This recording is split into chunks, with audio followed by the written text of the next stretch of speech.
you're so real. Already know exactly how you feel. See the head, not like seeing a steeple. You damn well know they're one of the people. Nobody breaks us, 'cause nobody made us, and no one can take this 'cause we got their fix. We are the people, we are the people, we are the people. Don't mess with this.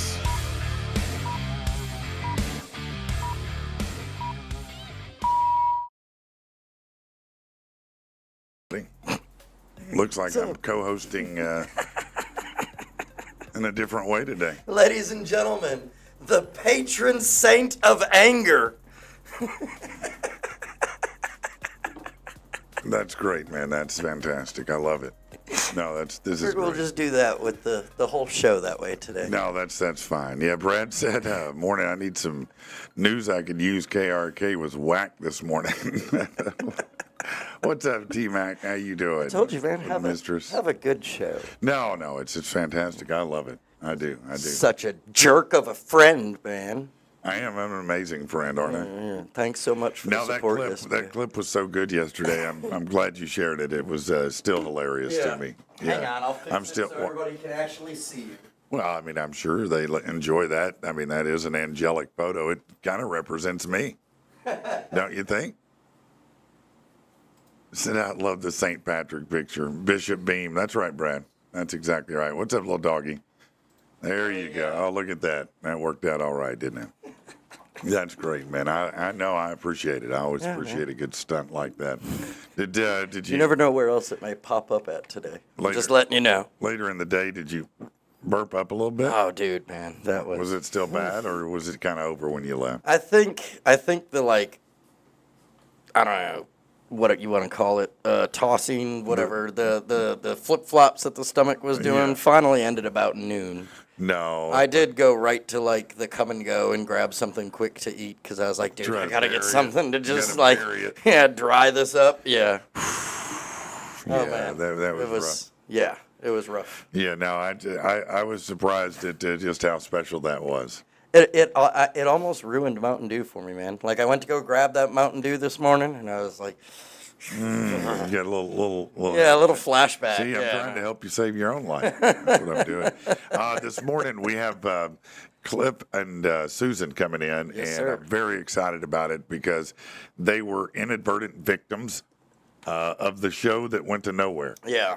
Yeah. The one day that we broadcast, and at the end of it, I went, "Oh shit, we're not live." So it was funny too because I was thinking about that. Like, honestly, I knew that they were going to be coming in, and last time they came in, I had to miss. I don't remember what it was for. Okay. But I know I wasn't here, and Yeah. anyways, the greatest show that happened that never happened. That right? never aired, right? So I didn't know if I was gonna make it here today either. I was about Really? to text you and be like, "Dude, can you handle it on your own?" I could have. Which I know you could have, but yeah, I had to take Wendy down to Ashdown yesterday to get on her new truck. She's with a trucking company and everything. Yeah. So she's starting to go back out on the road. So, dude, I didn't get home until 2:00 in the morning. Really? Like I'm running on 2 hours of sleep right now. Damn, bro. Right, Hey, right. thanks for coming in, man. Yeah, of Appreciate course. that. But it did cross my mind of being like, look, I know he wouldn't mind if I was like, dude, I'm just tired. No, I would understand But completely. I couldn't miss it, man. I was like, no, I missed it last time. Like, I feel like I have to be here to be sure that it, goes right because y'all can't do anything without me. Right. Brad said, y'all done a show without us, and we've done a show without y'all. Even Steven. Now, that's fair. You did do that once with Brandon. I remember Yeah, that. he just played music and interacted and chat, and that was it. There was no actual show. It was just that. So I'm trying to work on something Okay. at home because I do a little bit of video editing. Yeah. And so Friday is going to be our 200th episode. Is it really? Yeah, dude. Yeah. Oh, wow. For real. That's cool. So I'm trying to Very cool. go back through and get some key, funny moments of things that have happened and put together Kind a of little a little montage. Yeah, a little 200 episode thing. Yeah. That's great, man. We'll see if That'll I be get it cool to have. Right. I'll see Yeah, what I just can some do. of the best moments. That's dope. Right. That's I dope. thought it'd be cool. Yeah. Yeah, I'll I look think back it'd be of really 200 cool. episodes. Have you ever gone back and watched some of our early on episodes, man? No, they were pretty ragtag. I lived them. I don't have to watch them. I lived them. I know the anxiety I had during those weeks. It was like, no, this is not exactly how I envisioned things. It's like a totally different show now. It really is, isn't it? It's evolved over time, that's for sure. Tyler Burnside said I was sick all night from that shot. Yeah, no, I bet you were. I bet you were. All right, let's hurry up and get to some news you can use, because I do know that Cliff and Susan will be here early this morning, so we'll get what we can get out. Clear, who is the identity verification company, is rolling out biometric e-gates at airports in Atlanta, Washington, D.C., and Seattle to speed up the TSA checkpoint. It's a new pilot program. Travelers with Clear Plus scan their boarding pass and use facial recognition to go straight to screening, bypassing the need for someone to escort them. A spokesperson said it's going to work in cooperation with the TSA system. So there you go, Minority Report. Almost Right. Almost living it for real. In a preview of a bonus feature for the digital release of Mission Impossible: The Final Reckoning, which is damn good. Tom Cruise and director Chris McQuarrie revealed the extreme toll the film's plane stunt, which saw him dangling off the side of a biplane, took on the actor. He admitted he almost broke his back, and McQuarrie explained the force of the scene actually separated the joints in Tom Cruise's fingers, leaving his hands absolutely wrecked. The movie, which premiered at Cannes, has grossed about $600 million. It's now available, it says, on premium video on demand. So I guess October 14th, it'll probably roll over to regular watch it on, Paramount or wherever it's going to be. A tractor trailer carrying 40,000 pounds of ribeye steaks caught fire on Interstate 74 in Missouri, temporarily closing the eastbound lanes and creating the best smelling fire in history. Yeah, people just stop. No, I'm not pulling forward. I'm going to stay right here and smell that. That's good stuff right there. Yeah, smoke poured from the trailer. Firefighters worked hard to extinguish the blaze. Commenters, well, there they go, the best smelling fire. And the, Did they really say that? Yes, yeah. And, quote, the stakes are high. Yeah. Good comment also. All right. I was going to say, in other news, a world record was set for the largest impromptu barbecue. That's right. Man, I'm saying I'm not going to waste it. Get some forks, boys. Right? Let's Come go. on, man. That's what I'm We got to do something here.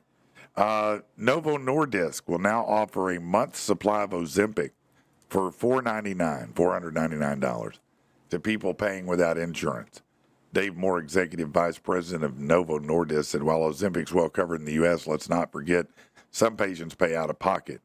If even a single patient feels the need to turn to potentially unsafe, unapproved knockoff alternatives, that's one too many. Well, let me tell you, some of these, quote, unapproved knockoff alternatives you may look at.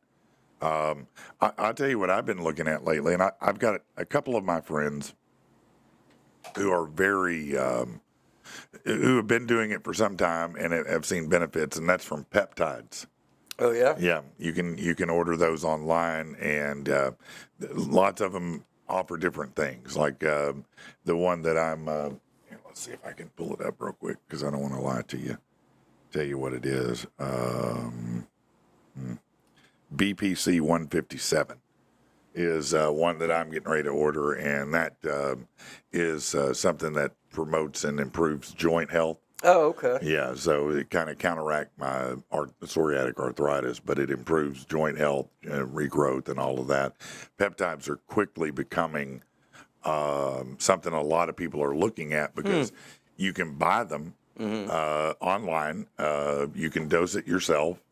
All the guides are there, and a lot of people are seeing benefits out of it and eliminating medications in their life. Interesting. It really is interesting, and they're better for you than they don't have a billion gazillion things in it like some of these medications. So it doesn't come with all the side come with effects. anal leakage. Yeah.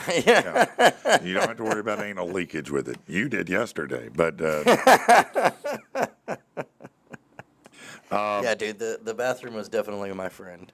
yeah, right. What's up, Lori? How you doing? Morgan Wallen's team told the Grammys to suck it.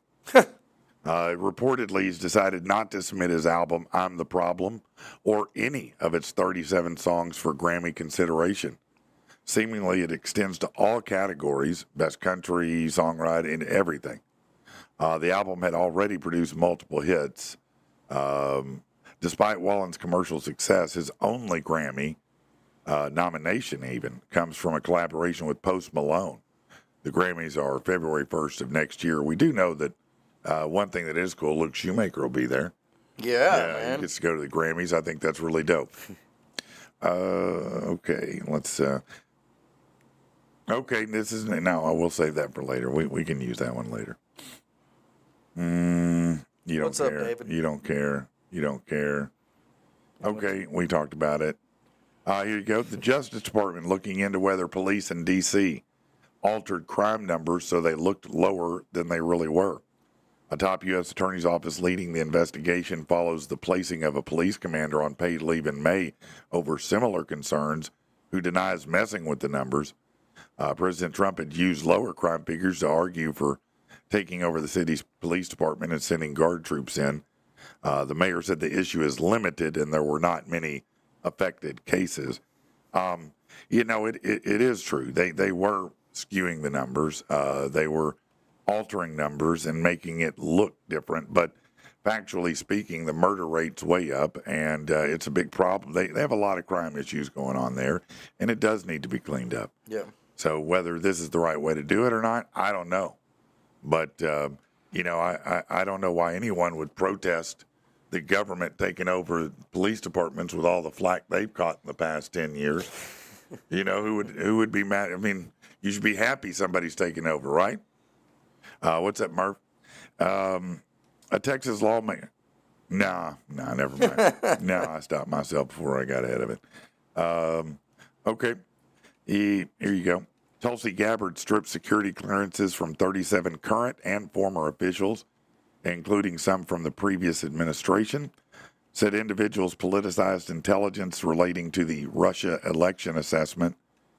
Gabbard claimed the action was taken at the president's direction, arguing that those who betray their oaths should not have access to classified materials. I don't know why anyone who ever leaves should.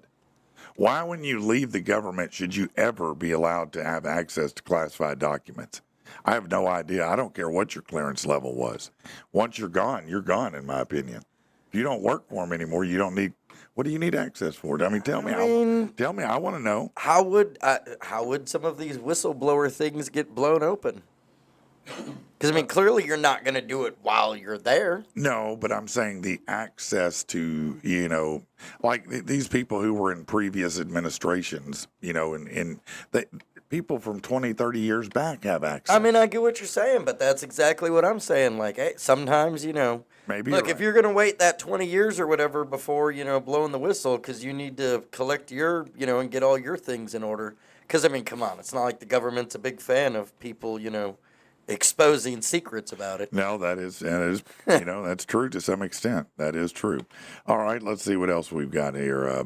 Okay, Attorney General of Minnesota, Keith Ellison, has joined a dozen plus states in suing TikTok, accusing the app of using addictive algorithms to harm young people's mental health. It says it traps teens in endless video loops. Are we that stupid? Are we that stupid? Come on, man. Does SpongeBob trap people because it's funny? Right. This is ridiculous. Yes, I agree that it needs to be cleaned up, but this starts at home with parenting, man. Get your kid off the phone. That's mom and dad's job, right? Am I wrong? No, you're not. No. Why that's the way it's look. If those videos are if you start to see a pattern of videos show up in your TikTok or whatever, Facebook, whatever it is, understand that's because whoever the user is watching those videos has stopped and watched videos that match that content. Well, no, that is exactly and that's right. what it's going to feed that person. No, as a matter of fact, my wife talks about it all the time, but, on TikTok, sometimes she won't click a video because she's like, if I do, I'm going to get 8 more like it. Right. I don't want it. Right. Which, I get the algorithm, but, and that is sometimes frustrating, but I don't believe the government should be involved in that. No, come on, man. To sit here and say that it's, that's how it's designed. Yeah, no, it is. More than addictive, no. No, it's like you said, put it down. Yeah, no. Put the phone down, get away from it, walk away, get your parents. Parents get involved. Right. I know it's hard. but try to know what your kids are doing and looking at on that stuff. You know, like, I don't know, maybe sit down at the dinner table with them, Have a talk to them about their conversation. day. Yeah. Like, what was your favorite part? Say, let me look What at happened? your phone and look at the history. and Yeah, stuff. you know? I know that's crazy. Look at their but face. You can do that even, I think, through crazy. apps or through. Go outside and throw a football. You can also, I think, do it online through your portal. Mm-hmm. All right. Did you hear, though, that the White House now has an official TikTok? Do they? Oh, I'm dead serious, Do man. they? Legit, it launched like yesterday. Did Trump start like a special new TikTok dance? I guess, yeah, I don't know. I'm sure No, it it's it does have one video on there, and like immediately It's it him blew up, TikTok like- dancing to a Migos song. The FDA is. Hold on one second. Yeah. FDA warning consumers not to eat frozen raw shrimp, at least certain ones, under Walmart's Great Value brand. Yep. Inspections by customs revealed the presence of cesium-137. That's a radioactive isotope. Yeah, it's radioactive shrimp. If it's glowing, don't eat it. How about that? It can cause increased cancer risk. It's just not good. Walmart's working with the FDA to recall everything. Okay, and Florence and the Machine announced a new album. Congratulations to them. No, don't care, don't care, don't care. Save that for later. Okay, here you go. This man forgot that gotta catch 'em all applies to people stealing money from work. Mitch Groves, he's 34 from Iowa, sentenced to 4 months in federal prison for fraud. He spent $140,000 in company money on Pokemon cards. You embezzled $140,000 from your company for Pokemon cards? Wow. Gotta catch 'em all. Tell me you're a dork without telling me you're a dork. You could have bought hookers and blow, man. If you're going to embezzle, make it memorable. Man, Not with Charizard. Are you kidding me? That gold Wow. foil Pikachu, man. Yeah, no, that's much better than a. Never mind. Priorities, man. You gotta. No, man. You Apparently, mine and yours were wrong. No, you've stopped. Or maybe right. You stopped dreaming when you're stealing to get Pokemon cards. You failed yourself. You could have done you could have gone to Aruba. Go ahead and show Had yourself 3 off chicks the from the merry-go-round. beach up. Oh my God, man! You could have done anything. All right, this is as dumb as it gets. That you have to ask yourself. This is the kind of stuff where you go, God, how can we be this dumb? It doesn't even make sense to be this dumb. Yesterday's episode, C taking a shot of tuna fish juice. This is even worse. A mom, Sierra Bronner, arrested in Clay County, Florida, after authorities say she packed a gun in her kid's backpack during What? the first week of school. Nuh-uh. Oh, yeah. Now, listen to this. She gave the kid instructions to give it back to their dad who doesn't live with them. The child discovered the gun at school and immediately told a teacher. He told on him, saying, hey, look, that triggered response from staff and law enforcement. It was briefly locked down. Deputies removed the weapon. She's now facing felony charges, as you can imagine. Yeah, you can't, like... How are you going to put... This is 2025. How are people this Everybody dumb? knows about the shootings that happen. Come You can on. Send your kid to school with a backpack. I'm going to put this in. I'm not even going to tell him. Right, I'll like, put it where in a would you- Note. A note. My mom would put a note in my lunch. Have a great lunch, sweetie. Heart. Mom. Yeah. Not going to take this gun to daddy. What? Are you serious? Your mom never included, a bag of blow or, some rocks or Pause. anything for you to... What she did with her bags of blow is her business. It's nothing to do with me, okay? Leave me out of that. All right, let's get into some Never a sports. drug mule for your mom? She may have been the mule. I don't know. Kayla Abad and her 3 kids were stranded on a busy Baton Rouge road after a tire blowout. LSU football player Tamarcus Cooley stopped to help. He changed the tire himself, made sure the family could continue safely, and it was widely shared on social media. A lot of people praised his kindness and sincerity. She said the encounter left a lasting impression on her family. I bet if she wasn't an LSU fan, she is now. NBA star Anthony Edwards donated over 150 pairs of his Adidas AE1 sneakers to children in Houston as part of a back-to-school shoe giveaway event over the weekend. The star wasn't present, but kids very happy to receive brand new shoes that came from him. The gesture reflects his continued commitment to give back to his local community and area and his growing reputation for being very generous. And he is. Apparently, there's already, allegedly, been a cover-up in the Little League Softball World Series. Earlier this month, it came to a close. Now allegations of cheating and a resulting cover-up clouding the tournament. Oklahoma finished third, even though it was apparently suspected that they were fielding an illegal lineup. In order to play in the postseason, Little League requires each member of the team play in at least 8 regular season games. A coach from Texas questioned the Tulsa National Little League roster when he found multiple players who hadn't played one regular season game. Separately, a former Little League official alleged that they broke the rules recruiting players from club teams. So why this didn't get any traction at that time, I don't know. But it looks like good things are happening right now. We've got new guests in the studio. So we'll be back here momentarily.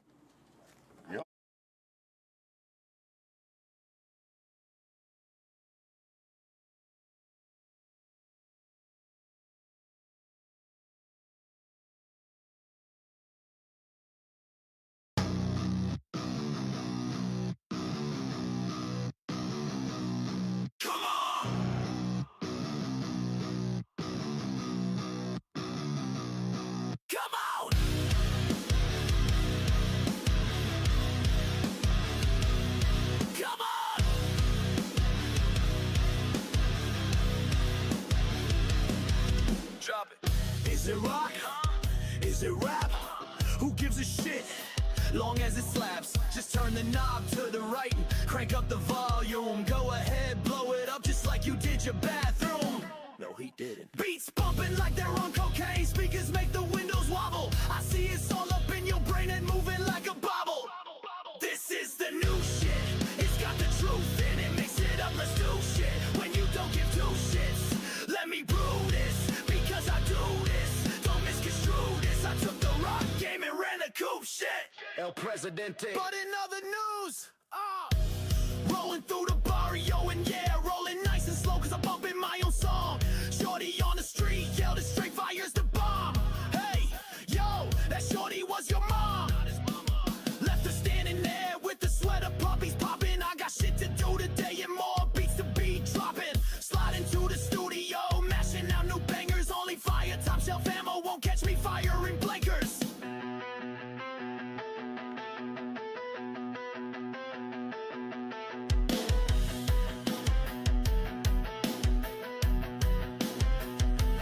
This is the new shit. It's got the truth in it. Mix it up like stew shit. When you don't give two shits, let me brew this. Because I do this. Don't misconstrue this. I took the rock game and ran a coupe shit. Yeah, it's different. It's what everybody's saying. Music rolls like a tank. We ain't up in it playing.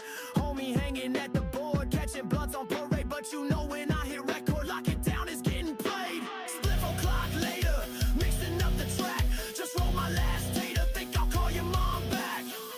She said she got that gas, bro. This is the new shit. It's got the truth in it. Mix it up like stew shit. When you don't give two shits, let me brew this. Because I do this. Don't misconstrue this. I took the rock game and ran a coupe shit. Bump it in your barrio. Bump it in your barrio. Bump it in your barrio.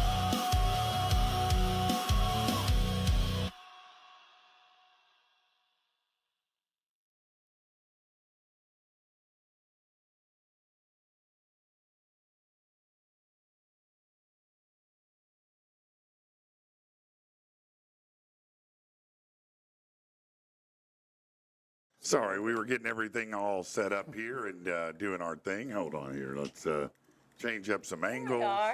Yeah. So first of all, Rich, can you just verify for the world that we are streaming and live? I just and don't forget to get right up on those mics. Yeah. We know.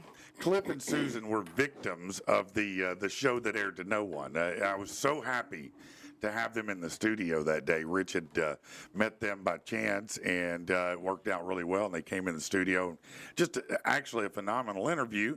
And we're going to repeat it today, but it did not. But it's been long enough that we don't know what we said now. Yeah. That's good. No, it's good that you don't remember what you said. That's always good. So let me first of all congratulate you guys. If you don't know, let me introduce you to Cliff and Susan Prowse. They are country artists, and they are from here in Arkansas. As a matter of fact, you just recently picked up some pretty significant awards, if I'm not mistaken. I mean, there were at least 3 or 4. Album of the Year, right? Yeah, album of the year, entertainer of the year, and vocal duo group of the year. Wow, that's pretty impressive. It was overwhelming. It was really awesome, and yeah, we were. Were you surprised, honestly? Yes, very Definitely. honestly, Yeah, yeah. definitely. It's the pool of talent here in Arkansas is incredible. It really is. We've only been releasing our original music for about 2-3 years. Mm-hmm. So our original music, it's really more about, I've been doing music for 21 years, but our actual artist own music has been only about a couple of years. And so to be getting momentum with our original music, it's been really cool to have happen. So. No, that's very exciting. So let's kind of unwind and start from the beginning. So how did you, Cliff? How did you get into music? What set it forth for you? Did your dad throw a guitar in your hand and you just started playing, and that was that? How did it work? A little bit, kind of. So, I mean, music was always around me when I was younger.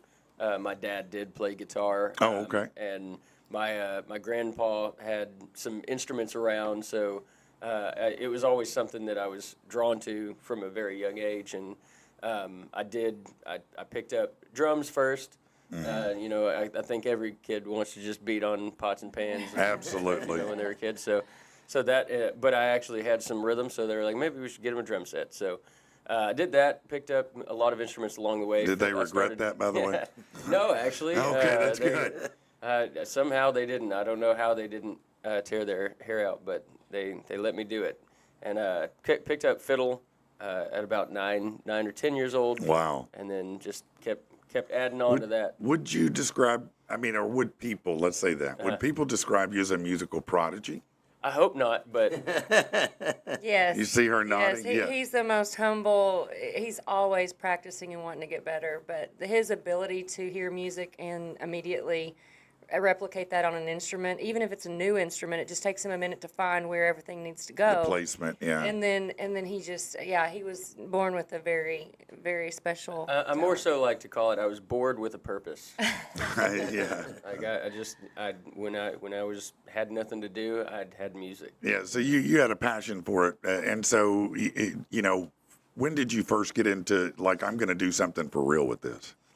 Well, honestly, it happened pretty early because I had an incredible support team around me. My parents and my grandparents were always very supportive of my music and encouraged me to do it. So, they took me to my first paid gigs, and so I started playing some theater shows as the fiddle player in these bands for these theater shows when I was probably 12. Isn't that crazy? So, That is and, wild. I'd get $250 for those Wow, shows, and yeah. I was like, that's pretty good. Well, that's better than most bands I know today. I know, right? So I was like, I could make this a thing. So honestly, it really wasn't until I did music part time. I was a pharmaceutical tech when I met her, and she was like, well, how much money are you making there? And Now, you I was didn't like, meet this her at much. the pharmacy, did you? No, I did not. Okay, We met. just making sure, right? Yeah, we met at Willie D's in Little Okay, Rock that makes perfect in sense. 2016, and so after we got together, we very soon started playing music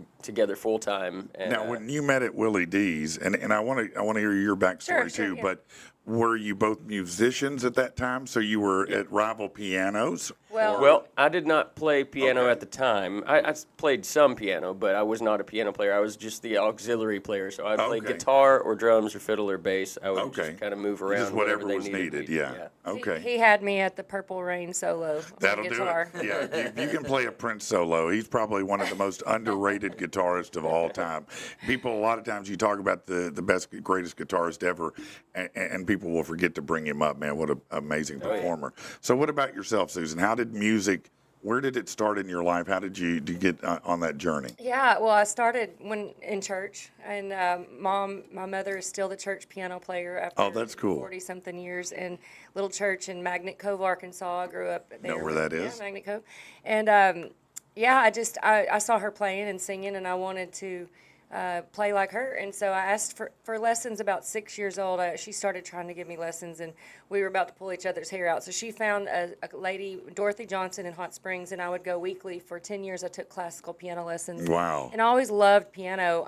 The classical, I wouldn't trade that training for the world. But when I heard Jerry Lee Lewis kind of boogie-woogie play, I was like, that's what I want to changed do. your Yeah. life. Yeah, you were like, wait a minute, Well, it this does is that? yeah. And so I went to school at UCA for math and science and ended up in corporate world as an engineer. And then I found piano bars, and I was like, I could do, that's You had cool. a real job. Yeah, yeah. I mean, a real job. That's not. You didn't leave like just a regular job. You were an engineer. Yeah, radio frequency engineering at Altel, and I discovered piano, and I was scared to sing, but I loved to perform. I would always do like talent shows and pageants. I was Yeah. with UCA, and the only reason I did that was because I wanted to play piano, But yeah, so I figured I'll just try this, and I sang some slow Sarah McLachlan song to get up to play the first time, and all my friends were like, "Yeah!" And then That's great. the piano players there, took me under their wing and taught me the concept of the piano bar format, and so the rest is history. I eventually left corporate world. Fast forward, I met Cliff. What did it take?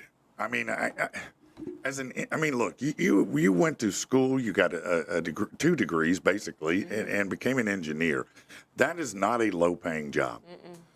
What did it take for you to make that transition? Was it, okay, finally I can make enough, or was it that, man, I'm wasting my time doing anything but this? Well, I was pre-medicine on the pre-med path my Okay. senior year, and I finished thinking that I didn't feel that internal calling to be a doctor, and I was like, let's finish with my math. I have a math and physics math degree, and so I got the job, but I kind of was thinking I was still in that soul searching point in my life, early 20s, and I was like, great job, but then when I realized that there was something that could really fulfill my creative outlet as well, and the money is actually pretty good in dueling piano world. So I'm sure it is. So there I aren't saw many who can do. I mean, that's ad lib, quick pick. You got to know what you're doing. It's a very special, It is certain very skill set. specialized. I mean, it's like the greatest cover band of all time. You know what I mean? It's you have to be very quick and quick thinking. I love it, everything about it, and like throwing a party for a living and getting people to sing music they know and love and add comedy and banter and all It's the fun things. almost like stand up in a lot of Yeah. ways. I mean, it is very similar to musical stand up. There is timing involved in everything. Yes. All of it. Yeah. For 6 hours timing, all it is. So you meet by chance, apparently, at the piano Yes. bar, right? You're the guy doing everything else. You're the person playing piano. Yes. And I mean, was it right away? Did you kind of know, or did it take a little bit, or was it really just the solo that did it? So we had a friend who has since passed, but rest in peace, Matthew Press, who was the entertainment director, and he had told us about each other. And I had just started my show at Oaklawn Casino, and I had a drummer with me, and I was just doing solo piano. And then we actually met that week. We kind of played phone tag. We didn't end up actually talking, and then we met that week. So we knew of each other. Yeah. And Matt had told me, you might want to add this guitar player to your show. So that's kind of the setup. But that was the first day we ever met. I will say it took quite a while. It took maybe one day or a couple hours at rehearsal time to figure out we liked each other. So Yeah. Yeah. That long? Musically, and I was like, okay, all right. Yeah. And then I'd say probably a week, and we were like, okay, yeah. I mean, and probably in a weird way, music is its own language. So if you speak that same language and you find that you harmonize and work well together, that there's probably a lot of- is special. a lot of think- talking going on without any talking going on. Right. Yeah, no, I can see that. And I think the most attractive thing in a male is intellect and talent. Those are Well, those You would have check- never been attracted to me. That's I have neither of those. But no, this is fantastic. So you meet and you're working together now. Was it the country format that you were in at that point? Well, the piano bar is everything, so we both are well I mean, versed in. when you went to Oakland. Oh, well, Oakland, I'm doing the same kind of thing. It's Yeah. just with one piano, so it's Yeah. kind of the sing-along show. Okay, so it is. However, we Yeah. both, I had just released an album in Nashville that was country, and he, Okay. of course, if he plays it all. But yeah, we definitely knew from the beginning that we wanted to go country music together, and then we wanted to write and find our sound as a duo because we really wanted what you hear of us on stage, which needed to evolve at that point, to also be what you hear in our music. So when you come to our show, it makes sense. What seems like such a perfect, I mean, just looking at it in reverse is it must make for a phenomenal live show because of how you came up in the piano bar in that environment, because it's so interactive. It's so that you can change quick on a dime. You can do a lot of different things with it. You know how each other lead and follow. And so that must lead to great live performances and great interaction with your audience, I'm thinking. I would say that's what sets us apart for a lot of things we do, and we write for that. We write to make sure we have songs that will allow us to do that, create sing-along moments, features. When he gets the fiddle out and starts doing the thing, that's huge. And so, like Fiddle and Keys, the title track on our album, was written so that he could be the Charlie Daniels, but with our own song. Right. And I've got some keys, Jerry Lee Lewis in Right. there too. And Yeah. and then we told our story lyrically. So yeah, we write for that, and we plan our shows for that. We pace our shows from the format, knowing what works to get people's attention. Never let them think what next, or they always think what next. Never let them get bored. When you're writing songs, every band has different stories in how they write them. Some people write together, some people don't. Some people do one part of it. People do, one music, one lyrics. How do you guys work cooperatively in songwriting? I'd say it's about half and half of either writing together or just I write a lot. Yeah. When she's working on the computer, some idea will pop in my head, and I get it. be, And that's, then we'll come together and finish it. But we're running basically our own label as an independent artist, so we're definitely music Yeah. half business, and we make a great partnership in that regard because there's two of us and we can come together as a team. I do get the writing. Mine's not doing what yours is doing, but when I started this program, one of the lacks that we had was the ability to play, current contemporary music that you would hear on radio, because guess what? You have to pay Yeah. for that service, and it's several $1,000s a month, and we don't have that. So out of need, I found an AI program at that time. Now I'm using a different one, but and just started. I can write lyrics. I just don't. I did play music, but I can't write music. And I don't have enough time to do that. But I can write lyrics and make AI render songs. And now I think we have a catalog of close to. What are you 70, using? 75. 11 Labs just released one, but Suno? Did they? No, I'm not. I use Make I've Song. heard a lot about that. Suno's a good one Suno too. is the leading one, and 11 Labs just released Really? like yesterday, yeah. So. I like the one that I use because the first one I started with was Song to Lyrics AI.ai. And it's great. It works really well. That's cool. But after a period of time, the voice that they have, there's not a lot of diversity in that voice. And if you are an engineer like Cliff, we can hear that. Yes. There's a certain frequency in there that you're like, that's AI. Yeah, exactly. And so this other one, when I stumbled across it, I was like, oh, that's got soul. There's a depth, there's a lushness to the production. It doesn't sound as one-dimensional to me. Even the best of some of the AI can still sound like contemporary Christian in the 80s. Yeah. You know what I mean? Yeah. Yeah, I know what you mean. I'm just being real. I mean, it was pretty bad. And people listen, but it was bad. But anyway, so it's fascinating though that you can write on a dime. You just, sometimes it just hits you and you bam, you just pin it and there it is. Well, no, I don't know if it's I was talking to someone the other day. It's like I do my best writing either in the bathroom or on the road. That's it. Yeah. And it's like in the shower or just long driving. We drive a lot, so Yeah, typically that's- when you don't that's have a lot. pen, that's when it seems like you're. Right? When you're trying to get it down, voice to memo. Yeah, right. So when you write, do you also write lyrics or do you more write music? I started writing poetry when I was young, so Oh, really? it was more lyrical to me, and then the music happens later, and I think for me it's more lyrics than it is the music, which is interesting because I felt so because of my classical training, I was so rigid. It was like very structured, and so finding the creative way with music was not the forefront for me. It was more lyrical creativity. Yeah, and I love when sometimes less can be more. When you can showcase a wider amount of music and just use your voice to keep that going and elevate that. Yeah. And it is really interesting when you have a skill like that. You're one of those unique people who have both left and right side of your brain operating fully. Yeah. I don't know a lot of people that have that balance like I that. think it's because of the classical piano. I mean, I believe that. And it really, I mean, music helps your analytical side as well. There's science behind that. So I think it was because I just had such a great structure. And then I do love the creative side. I mean, I paint. I do other things that are definitely using that side of my brain. Yeah. No, you're fine. You're fine. I'm just an ANSI board operator. Okay. So, no, it's fascinating because that is something really cool that you have the ability to do. And I think classical piano, I think piano, period, if you learn to play that, something about that instrument particularly somehow ties to critical thinking and mathematics and all of that all in one. There's a lot behind it, and it's also just one of the better instruments to be able to cover the entire frequency spectrum, to be the full band in my hands. Yes. And I sing the lyrics, and then I've got the full band right there. And so, Yeah, I mean, sometimes all you need is a piano, although it's great to have other things as well. I don't know, not.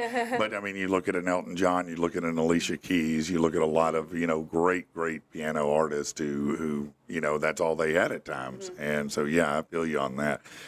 Fiddle, that's you play lots of instruments, but is that the one that you just get excited about the most when you pick it up? I think that's the one that everybody else gets excited the most when I pick it up. So you're a smart for sure. man, and you're like, this equates with joy, so I'm going to do it. Yeah. Right. Yeah. No, I mean, I can't say that I have a favorite instrument that Okay. I play. I like whatever I'm playing at the time. I geek out to all of it. Do you just have instruments around the house, and you just pick them up all the time, and you're just walking through the house playing it, and then So annoying everyone? We have a studio. okay. Like growing up.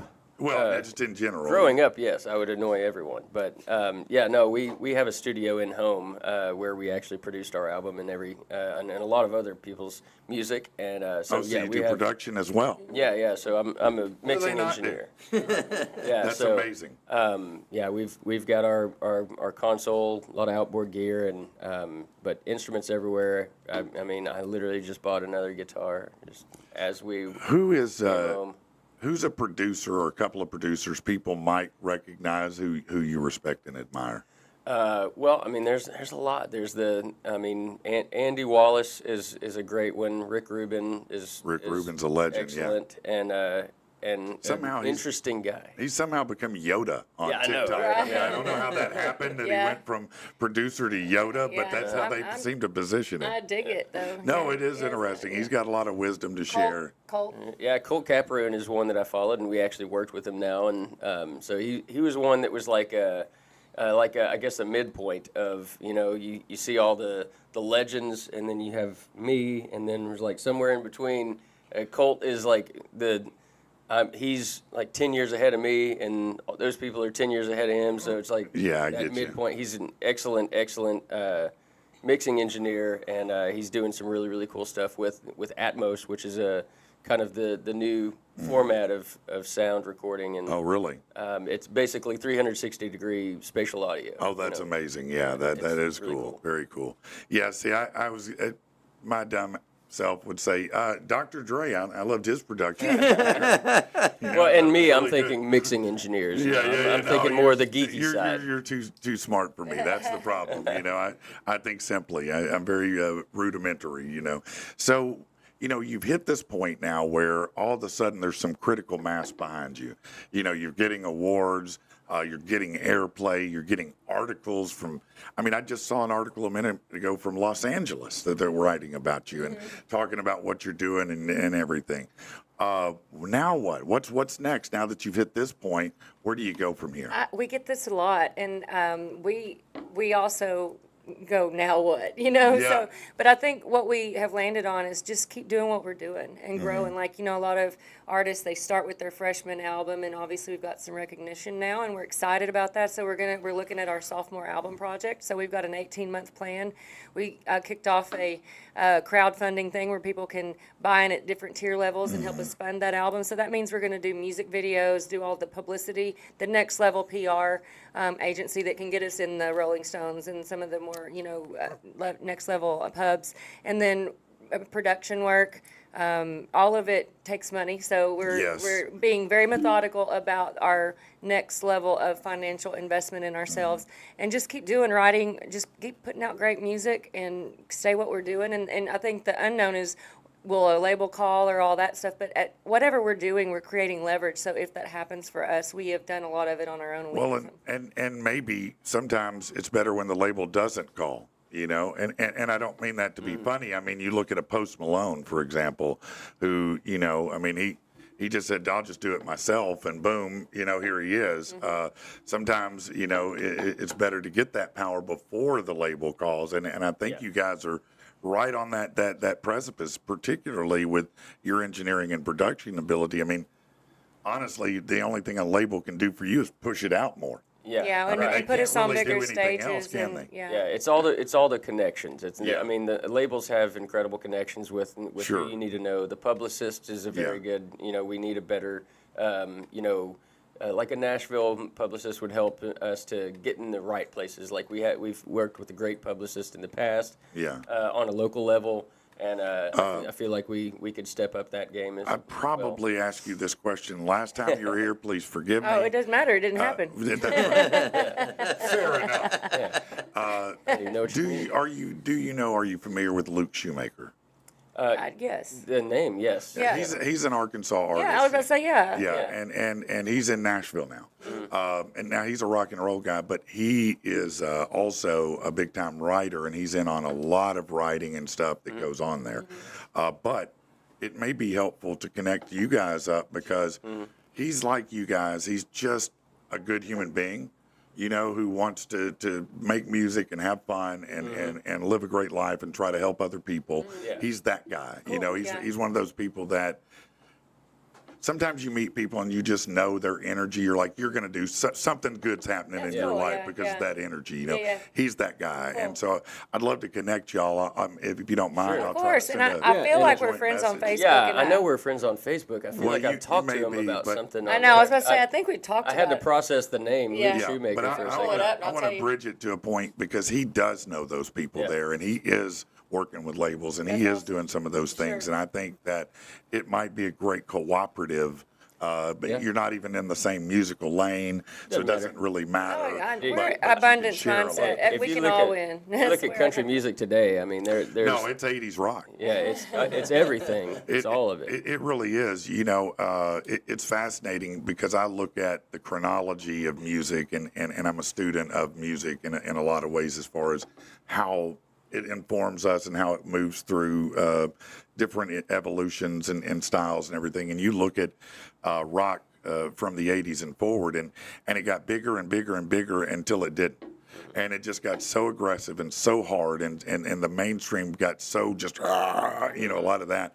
And it bottomed out for a while. And it's just now rock is beginning to start to resurface again because they came back to some of the roots and went, and maybe we don't have to scream everywhere, you know. But in the interim, country said, hey, let us pick up the mantle. You're so smart. You know, Yeah, we'll you're bring right. in hip hop, we'll bring in jazz, we'll bring in rock, we'll bring in everything over here. And so you saw the likes of an Aaron Lewis of Stained, you know, one of the biggest rock stars on the planet migrates to country. You see a former pop star, Hootie, in the Blowfish, Darius Rucker, who you know left that stage where he could have kept doing that forever and got paid a lot of money doing just being Hootie. Yeah. You know, I know he wasn't Hootie, but you know what I'm saying. Yeah. But now, you know, look at and everything. You got Jelly Roll over there. You got Post Malone has got his toe in it now. Everybody who's anybody wants to be part of the country music scene because it's ironically the most diverse scene on the planet right now. It I would is. agree. Would you agree with Oh, that? yeah. Oh, absolutely. And you know, we don't ever want to. There's a lot of, some artists like Zach Top, he's incredible. He's that the new old country basically, and we don't have one thing that we want to be. We have a lot of different influences. So Absolutely. when you listen to our album, we've got everything from bluegrass to some is more R&B ish in the drum beats that you might recognize And I think that's great. That is another thing I've seen, at least on the rock side of things, that's really fascinating. Is you have these vocalists in these bands, they're kind of, they go from not aggressive to super aggressive to not aggressive. That's the new kind of formula. Yeah. And but some of these newer vocalists, they have R&B style vocals that are very pretty vocals, and then it just escalates into a scream from there.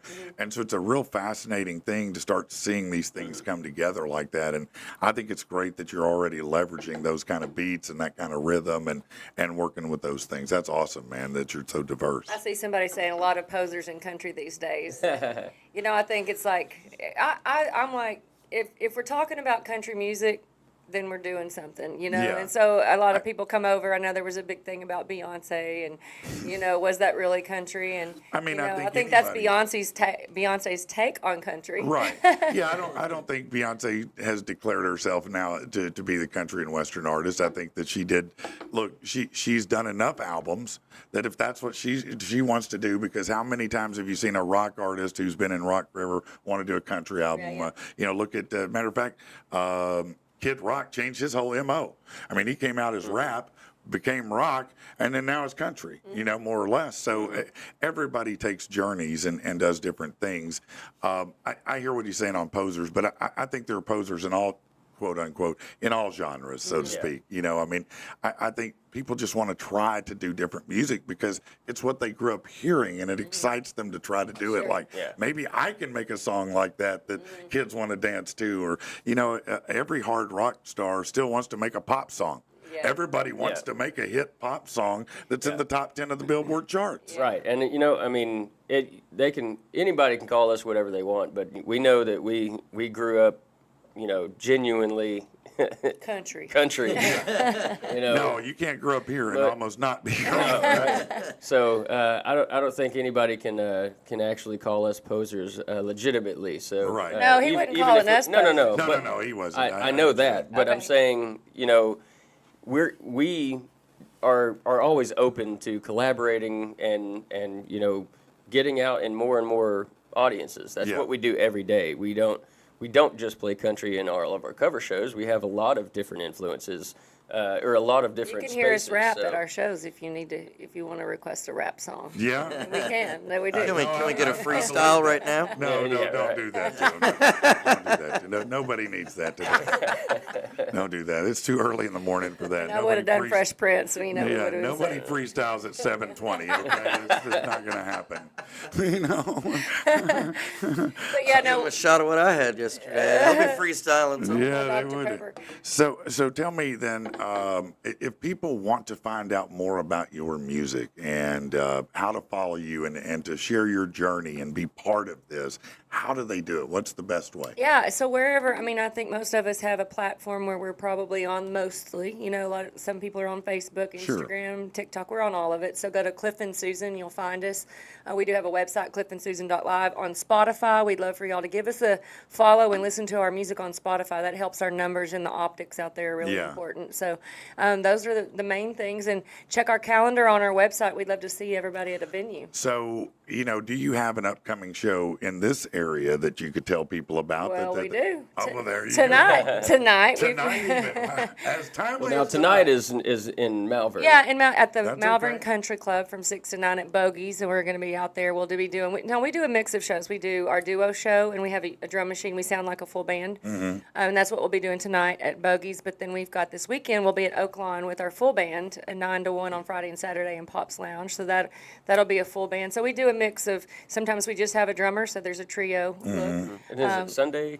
Sunday Birdie's? at Birdie's. We talked about this. Yes. We'll be at Birdie's. They took over the joint. So we'll be Yeah. from 5 to 8 on Sunday at Birdie's. And we've got a festival coming up in a week. We've got about 20 shows in the next 2 months. So Man, You're gonna have to sleep sometime, y'all. We don't. Well, I just get him up. This was early for us, but we went to bed early, so we were Yeah. good. Musicians, good. 6 is a number that I don't see on my alarm clock. Very often. I wish that I could say that. I see it way too often. Yeah. Well, listen, I want to thank you so much. First of all, again, my apologies for the first go round. It was no problem for us. I just felt bad that we didn't air, but I was happy to come back. We'll come back anytime. Oh man, I would love to have you back periodically to share an update and let us know what's going on and let us follow your rise, kind of like with Luke. He comes on pretty regular and updates us and regales us with stories of all the people he's having lunch and writing songs with, and the James Hetfields and whatnot. Yeah. So we would love to Of course. progress with you guys. There's one small thing I forgot to mention. I that did. would love I was hoping you. I was So like, yeah, we that's are right. up for America's Favorite Couple. Really? Yes, and this is a competition where it's a national. Jeff Goldblum, right? Jeff Goldblum and his wife are hosting it. Yeah. So Okay. we are in #1 for the quarterfinals, and so Oh, people can wow. go vote once a day for free. And if you go to our Cliff and Susan Facebook page, it's pretty at the top of our Okay, post. You you can got just it click pinned on up there. there. Yeah. And so that would be awesome if they could help us, because That we would would be win cool. $20,000 and a feature in Variety magazine. That would So- be really big too. Yeah. I mean, that talk about driving some traffic. Yeah, right? and Yeah, just yeah. it's exciting. I think we're a Well, great when fit you for it. win that, which you will, I do want you guys to come back and tell us all But about I would that. love that. because Yeah. That's going to be interesting. And we're going to put the money toward our album, by the way. So it's kind of a way for everybody to rally around our sophomore album project. as well. Okay, So, that's yeah. great. That's great. Well, listen, thank you again so much for coming in and Thank y'all. taking time out of your morning and Of course. getting up so early to do this. No It's problem. been a joy talking to you guys Thank you. again. Yeah, of All course. right, we'll be back in just a minute.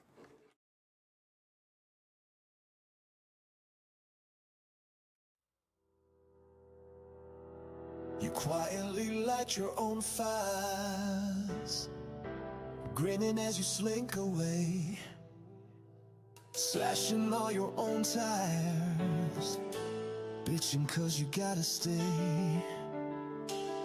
I can't keep running this white horse when you're both predator and prey. Leave the saddle and change the course. A tip of the hat, fuck that, and I'm on my way.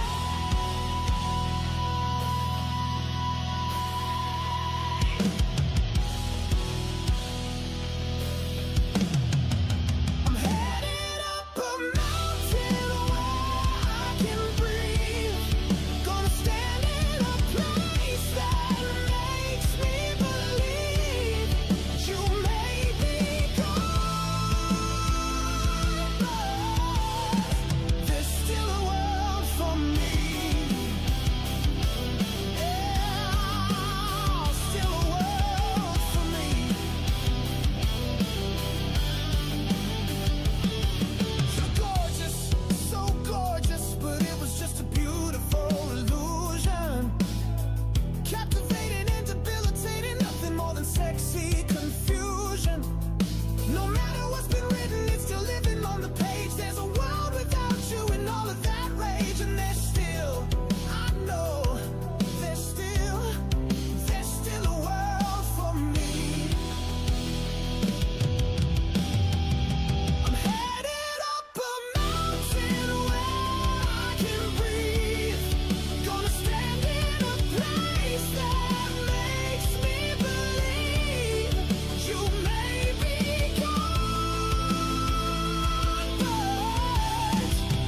we are back. What a Yeah. great interview with Cliff and Susan, man. That was, man. Man, they're It's so good to have humble, them back. man. They're They so are. humble, man. They are. They're cool That's- people, man. I appreciate when people are successful and humble. Right? You It's know. just a nice combination, man, and it makes it real. You That's you can relate to them and connect to them. I think that's why people enjoy Luke a lot. Yeah. Because he's that guy. He's super humble about everything, and it's just nice when they're not like, yeah, I'm that guy, bitch. Yeah. You know what I mean? You So should be, honored to be spending time with me. I noticed that my angelic photo popped back up on the other screen there. So that's great. I love that it's there. I think It that's is wonderful. all over. You never know Yeah, where no, it's gonna be. I'm sure it's going to pop up anywhere at any time, man. I was thinking about, how like they have those candles, that you burn for certain things. I was thinking about printing it out and putting it on a white candle, That's to, so funny. You to light cleanse it. the anger in your Yeah, house. no, that's a beautiful. That'd probably be the greatest selling item ever, right there. PATP. Yeah, just me, that stupid halo, that sheet. Yeah, no, that's great, man. man. That's We should make that. fantastic. We need to get in touch with somebody. I'm that- so thankful more and more to my wife for including me in her videos. Good time. Yeah, no, it's great. It's great. So By the way, they were being horrible in comments during that whole entire. they weren't behaving. Why? They were not. No, What they were were they trying doing? to break me. They weren't. What were they trying to do? Just talk mad trash. Well, they're like, hey, Rich, you should check her out, man. She's, use the Hogwarts line, get the digits. And I'm like, dude, they're married. Yeah, Like, no, they are a couple. They're a couple. They They're- are they're together. competing for the best couple in America. Right, and they're everybody's trying like, to go be a homewrecker, Rich. Yeah. Yeah. Go ahead and mac on the married chick in front of her man. Right. Yeah. Look, that dude, he's got some spice in him now. I assure Oh, I you. guarantee it. No, he'll scrap a lick now. Yeah. He's from Arkansas. You don't meet many that won't from around here. I don't know about Michigan, but in Arkansas we scrap. You know what I mean? Andy sent this photo that said, do not eat the shrimp from Walmart. And it's toilet. It's all, glowing in the dark. Oh, that's funny. Yeah, That's funny. Mike Woodall, little doggy, commented back and was like, "Oh, that's Rich every day after drinking Mountain Dew." Yeah, that probably is true. I guarantee you the dude's pee glows. It glows, I'm It sure. was horrible, man. No, I was. can't imagine drink.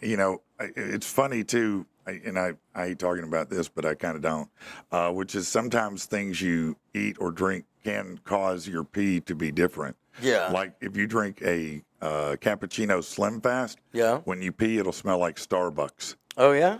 And it's real weird. It's real weird to be peeing and going, that smells delicious, man. Damn. What's going on here? Why does that smell good? It's not supposed to. It's pee, right? Right. What do you got going on tonight, man? Anything? What do I got going on tonight? Sleep. Sleep. Sleep, Yeah. that's No, what we're it's, gonna it's do. always, What's up, that's Whitney? right. How you said doing? you only rocked 2 hours last night because you were helping Wendy pick up her new rig. Yeah. I think I So- fell asleep about 2:30. Does she have one of those new Tesla self-driving rigs that she's in the passenger side of now? I haven't seen it yet. Oh, you I will haven't see seen it it. soon. Yeah, she was just going to orientation or whatever. Okay. So, just basically dropped her off at their hotel area thing for the night and Yeah. said, all right, we'll have fun. We'll see Do you in they a have couple a days. lot lizard school? I'm sure somewhere. I mean, you got the truck driving school. It seems like across the street should be the lot lizard Right? school. Yeah, you should have that over there. It's right next to the toys and theaters shop. Yeah, that's right. That's where it should be, Right. right next to KB Toys or whatever. Yeah. All right, let's see what we've got here. I've got a few things that I wanted to bring up before we end the show today. Yes, sure. I have. By the way, Brad. What? He said, "Have you had date 2 yet?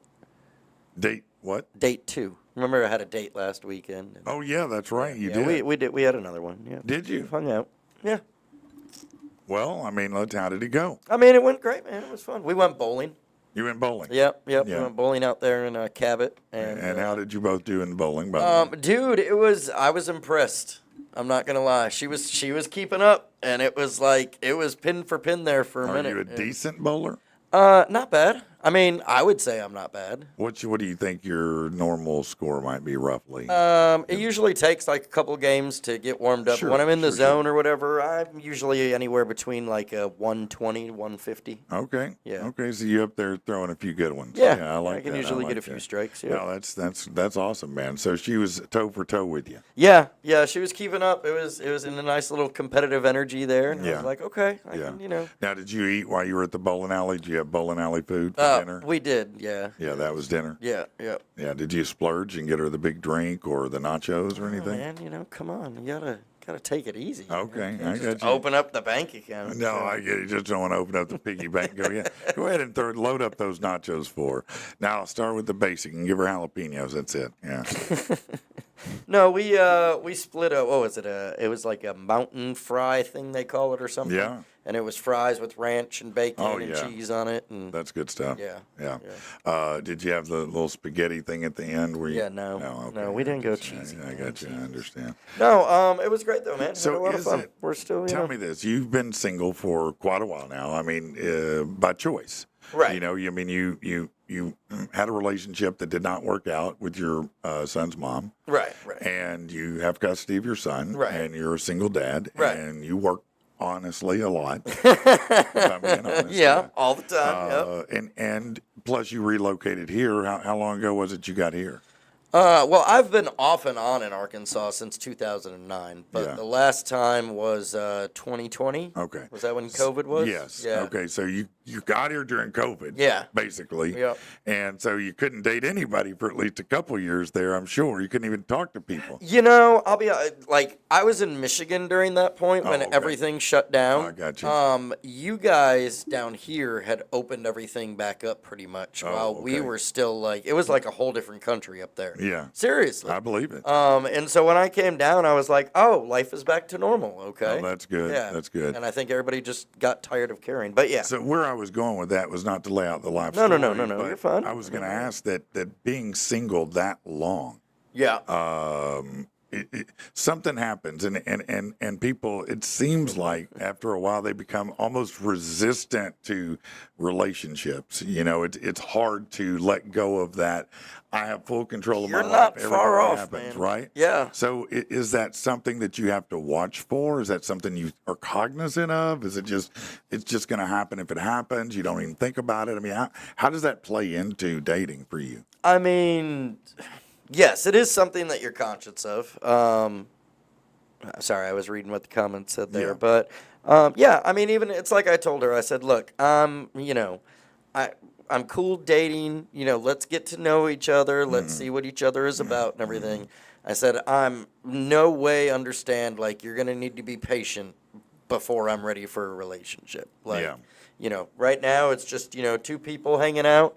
And seeing what's if we there and like seeing hanging where out it goes. together, Right, and we hang like out hanging together out more, together. Right. Then maybe later on we'll hang out permanently. But, for now, we're just, that's what I'm saying. I see the trepidation that hits you, and I don't think it's necessarily, part of it can be based on an individual as far as who's on the other side of the equation. But I think it's really your side that's like, it's a lot of investment here. Look, and you're absolutely right. If I can be 100% real, it has absolutely no. I mean, I'm not going to say it has nothing to do with experiences from past relationships. Yeah. Obviously, there's some things there. Yeah.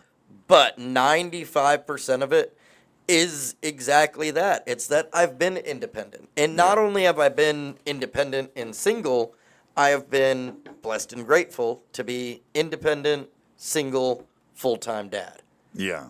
So I do have my son to think about. I do, Yeah. need to take care of his well-being and spend time with him and nourish and grow and, be sure he's growing into the man that I want him to become and Right. everything.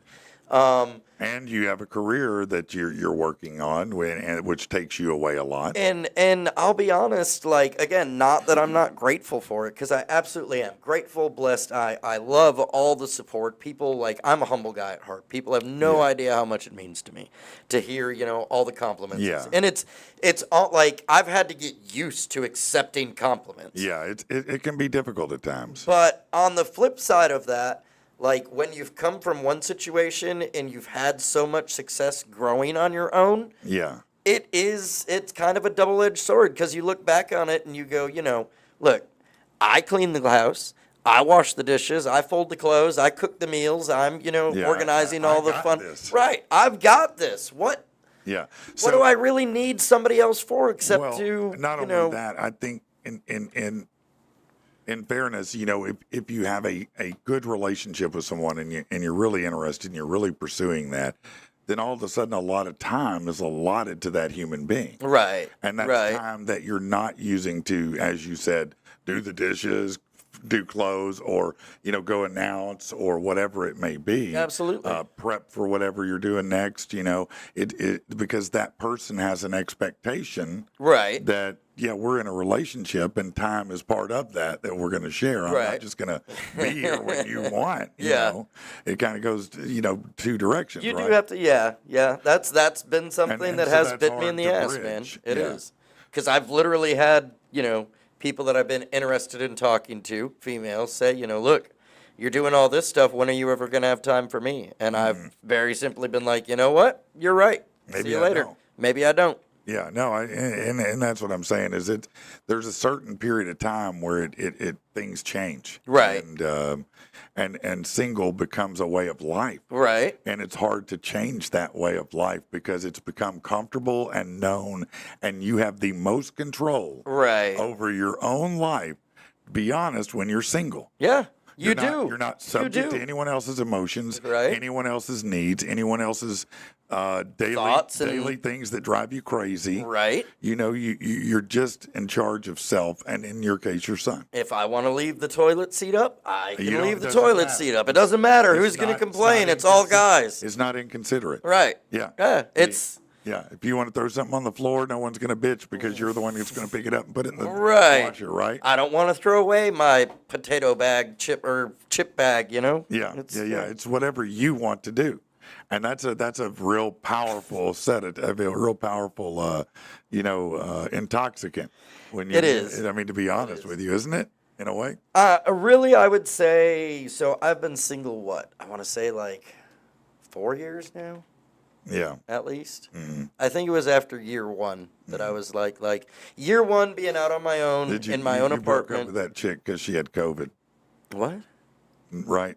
When What you are you broke up talking 4 years ago, you broke up with her just because she had COVID. No. I'm kidding. No. Yeah. No, that would have been my previous relationship. You're horrible. I am. Horrible person. So Sorry, you sneezed. I can't date you. No, you're right. Yeah. So let me ask. I want to weave that into this story. Okay. So social media loaded with what they call thirst traps. You know what that is? Oh, right? yeah. Everybody, I think It's now knows all what over a the thirst place. trap is. All the freaking. I used to say that a while ago, man. All the girls that would get on there and they'd be freaking Well, gorgeous. it's not just and- girls, but yeah. I know, but that's But that's what you're looking That's at. where it got coined at for me. Yeah, you're right. I was like, That look, is there's no true. way you're that hot and you're on TikTok single. Right. If you're that hot and you're single, go the fuck outside. Something's wrong. Something, yeah. Something ain't adding up if you're single. Yeah, you're right about that. So those in turn give a guy in committed relationship an abundance of opportunities to come off as stepping out, being creepy, being inappropriate. On TikTok, somebody posed a question of where the boundaries are when it comes to this. In other words, if you were to be in a relationship and you see you see a female's selfie and you like it Right. on Facebook, TikTok, whatever medium that you choose. Yeah. But you're in a committed relationship. Is That's grounds for cheating. is that inappropriate? Yeah. Yeah. Yeah. So if you were dating a girl and she was liking a lot of other guys' selfies, Right. would you feel a type of way about that? Honestly, me, myself, no. But I could see where somebody would. Yeah. And yeah. Why would you not feel a type of way? It's a freaking picture. Yeah. And you hit a button. Yeah. Like, look, there's an old lesson that I was taught when I was younger, and it only matters who she's coming home to at night. Yeah, no, I mean, that's fair. That is very fair. That's fair. So they said the one thing, if a guy likes or comments on a post that's something educational or resonates with him, however, she's calling out guys who hit the like button on every single picture a girl who isn't their girlfriend or wife post, even if it's just a selfie. Oh, well, yeah. She says they might be crossing shopping. boundaries. You're shopping. She put out to her own people for thoughts, and some said, married, not buried. That's what one guy said. It's cool. We're appreciating beauty. In my opinion, people read too much into things. Social media has made people more insecure than they normally are, or exposes insecurities in real time. And it's no different than complimenting a woman. It's not a big deal. Comments and DMs, that's a different thing. So let's say it was just one person and you were liking a lot of their stuff, your girl. Would that bother you? No. No, not And at again, all. maybe you just like that person's content and what they stand Yeah. for and whatever. Yeah. Really, dude, this is the new age digital way of you being a guy walking down the street with your lady and seeing a girl walk by, a woman walk by, and kind of, doing the over the shoulder Yeah. glance thing. That's the same thing as liking a picture, man. We're Yeah. humans. This is what we were designed to do. Well, no, there is. I mean, and I know nobody likes to hear this because everybody wants their man to always be in the higher brain, the evolved Yeah. brain state where You know what? They do it too. That's perfect, and all you think about is loving your girl, right? Yeah. But the fact of the matter is, we are hardwired. Right. We are hardwired to consider options. Doesn't mean we do it all the time. but Right, doesn't mean you're sometimes gonna act on you it. might see somebody and go, and when you're watching a movie and you see a chick in it, and you're like, yep, Right. yep, Sydney Sweeney. yep, yep, absolutely. Yeah, no, that is one of those, and No, it's you're not right, Even you're because I think she's the finest chick on the planet. She's just got a certain way about her that's that works, and I think everybody has that. So I think it's undeniable. If you don't, maybe something else. You're going lying. on. Or something's wrong with Yeah. you. I mean, really. Yeah, yeah. And look, come on now, man. Women too. I think Y'all do it too. Don't act like it's just They us do. guys. They do. No. You did it with Twilight. Yeah. You did it with 50 Shades of Grey. Yeah. You did it with all the, Yeah, those books aren't you read and best-selling everything. movies Come and on. books for no reason. Yeah. It ain't because the guys are buying them. Right. Because there's some guys that like sparkly vampires out there, but not a lot that I know. Most of my buddies, I'll be honest with you, in every conversation, if I cataloged everyone in my entire life, I'm not sure my buddy ever came to me and said anything about a sparkly vampire ever. And if he did, I never spoke with him again. It was the end. That was it. It was good meeting you, Rich. Yeah. Right. It's, okay, buddy. Go Yeah, enjoy your see you sparkly later. vampires. Yeah, yeah. And then I'm changing my number, Mistress said, I usually see the chick first and then just watch my husband's face to see when he notices it, and we laugh about it. See, See, that's the best. that's fine. When you can reach that level that And you're comfortable. Right. You're comfortable. It is different. Again, you know who he's coming home to at night. It's different in relationships that are well established where you're comfortable and you don't have issues. Right. And that's really what it comes down to when these things pop up is somebody has a trust issue. Right. Now there may be cause for that. Maybe you've given them cause to distrust you. Understand. But, really that's the underlying problem is you have a trust issue. Right. If you think what they're doing, if it's not, overtly flirtatious. Right. If everything they do that interacts with a female somehow, you're like, hey. It's like, hey, man, what do you just want to be in my pocket? You need to be on my shoulder. I mean, what's it going to take for you to trust me and be secure in this relationship? Right, right. And that is a problem, man. It is. The easiest way that I've found to get over anything like that, though, is honestly, if it's gonna happen, if you're in a relationship, and one of the two people are talking to somebody, or you think they might be cheating or whatever, like, it's just there's nothing you can do that's gonna stop it completely. Right. No, It's gonna happen. Where there's a willpower, there's a way. Look, Jim, sort of thing. Jim, you're aging yourself here a little bit, and I want you to know that, and I love you. He said, I'll put on a Chevy Chase movie knowing Mistress is going to get hot and bothered. I assume you mean Chevy Chase like in the 80s, not Chevy Chase now, because I'm sure the only thing hot and bothered is the buffet that he's going to. But I did, back in the day, a lot of people did think he was kind of a weird sex symbol, Chevy Chase. Then everybody was like, oh, he's a dick. So Yeah, they're getting a little warm here in the chat, man. What do you mean? Saying, Degenerate Jimmy said, "That's right, babe. You know I'm all about those tail feathers." Hey-oh. Saying, man, I think we need to flash up, Yeah. let everybody know, just cool it down some, man. Listen, go to your higher self. Yeah. That's what Bishop Beam would say. Choose your higher self. Jim said, I'm a good guy. I come home and tell wife every time some old lady tries to get me to jump in the pool naked, we laugh. She also tells me charge to take my shirt off. Well, congratulations, Jim. Right. I now hate you officially. No, I hate you. If you can take your shirt off and be comfortable and people want to see it, I hate you so much. And I don't, but I do. But I don't, but I do. I do. Let's take a break.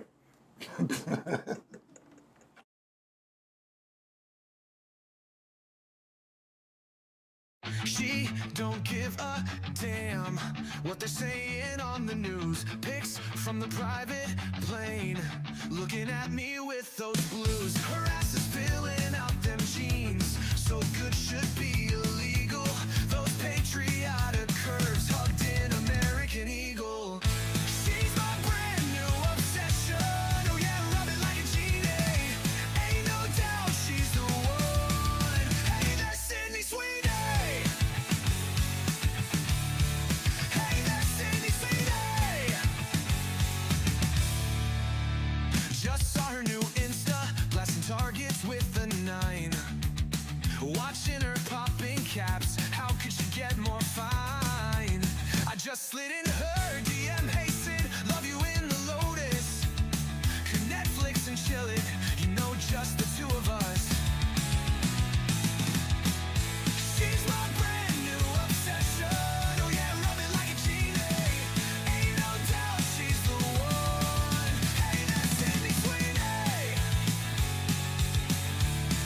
Hey, that's Sydney Sweeney. Can you hear me, Sydney Sweeney?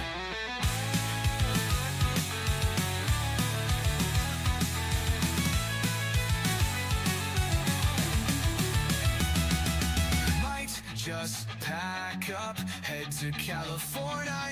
Could pull up on ya in just a single day. When we meet, I know you'll see it too. Let's walk some red carpets. Yes, it's just me and you. She's my brand new obsession. Oh yeah, rub it like a genie. Ain't no doubt she's the one. Hey, there's Sydney Sweeney. Hey, there's Sydney Sweeney. Slow tempo.